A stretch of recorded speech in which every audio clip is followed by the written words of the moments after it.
প্রতিটি ওয়াকফ সম্পত্তি কোনো না কোনো মুসলিম ব্যক্তির দান করা, আরো সঠিকভাবে বলতে গেলে আল্লাহর উদ্দেশ্যে উৎসর্গ করা। এই উৎসর্গের উদ্দেশ্য ওই সম্পত্তি বা সম্পত্তি থেকে হওয়া আয় মুসলিম সম্প্রদায়ের দরিদ্র, অনাথ, অসহায়দের সাহায্যার্থে অথবা ওই সম্প্রদায়ের মানুষের ধর্মীয় আচার আচরণে সহায়তা, শিক্ষা দীক্ষার বিস্তার প্রভৃতি কাজে ব্যবহৃত হবে। অর্থাৎ একেবারে নিখাদ সমাজ কল্যাণমূলক উদ্দেশ্য। ওয়াকফ সম্পত্তিগুলি দেখভালের জন্য নিচু স্তরে যেমন মতোয়ালিরা নিযুক্ত রয়েছেন, তেমনি আরও উপরে অর্থাৎ রাজ্য কেন্দ্রীয় স্তরে রয়েছে ওয়াকফ বোর্ড ও ওয়াকফ কাউন্সিল। ওয়াকফ আইনের সূচনা হয়েছিল প্রায় 100 বছর আগে ব্রিটিশ জামানায়। পরবর্তীকালে স্বাধীন ভারতে তা সংশোধিত হয়েছিল। শোনা যায় ভারতে নাকি আয়তনের নিরিখে প্রতিরক্ষা ও রেলের পরেই স্থান ওয়াকফ সম্পত্তির।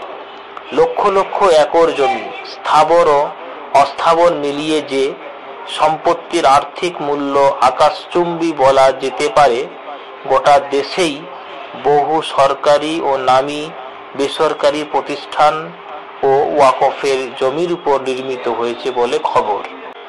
এত সব সত্ত্বেও ওয়াকফ সম্পত্তি নিয়ে দুর্নীতির অভিযোগ বারে বারেই উঠেছে। বহু ক্ষেত্রেই অভিযোগ দুর্নীতি অথবা অব্যবস্থার কারণে বহু ওয়াকফ সম্পত্তি সেগুলির মূল লক্ষ্য থেকে দূরে চলে গেছে। ক্ষমতাধররা প্রভাব খাটিয়ে ব্যক্তিগতভাবে ভোগ করছেন অথবা বেআইনিভাবে হাত বদল করে বিপুল অঙ্কের আর্থিক মুনাফা কামিয়েছেন। এত সব সত্ত্বেও ওয়াকফ সম্পত্তি নিয়ে দুর্নীতির অভিযোগ বারে বারেই উঠেছে। বহু ক্ষেত্রেই অভিযোগ দুর্নীতি অথবা অব্যবস্থার কারণে বহু ওয়াকফ সম্পত্তি।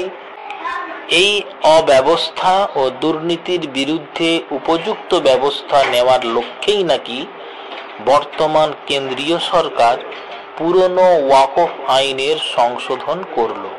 বিষয়টি কিন্তু তেমন নয়। এদেশের মুসলিমরাও নিজেদের ভালোটা কম বেশি বোঝে বলেই তারা নয়া ওয়াকফ আইনের বিরুদ্ধে গর্জে উঠেছেন। এই পটভূমিতে দাঁড়িয়ে কেন্দ্রের বিজেপি নেতৃত্বাধীন সরকার সম্প্রতি মুসলিম সমাজের হিতার্থে ওয়াকফ বিল পাস করালো বলে যে দাবি করছে, তাকে দেশের মুসলিম সমাজের বেশিরভাগ মানুষ অনেকটা মাছের বাটি সুরক্ষিত রাখবে বলে বিড়ালের দেওয়া প্রতিশ্রুতির মতো মনে করছে। সেই জন্য এত আন্দোলন হচ্ছে, বিভিন্ন জায়গায় প্রতিবাদ হচ্ছে এই আইনটাকে প্রত্যাহার করে নেওয়ার জন্য।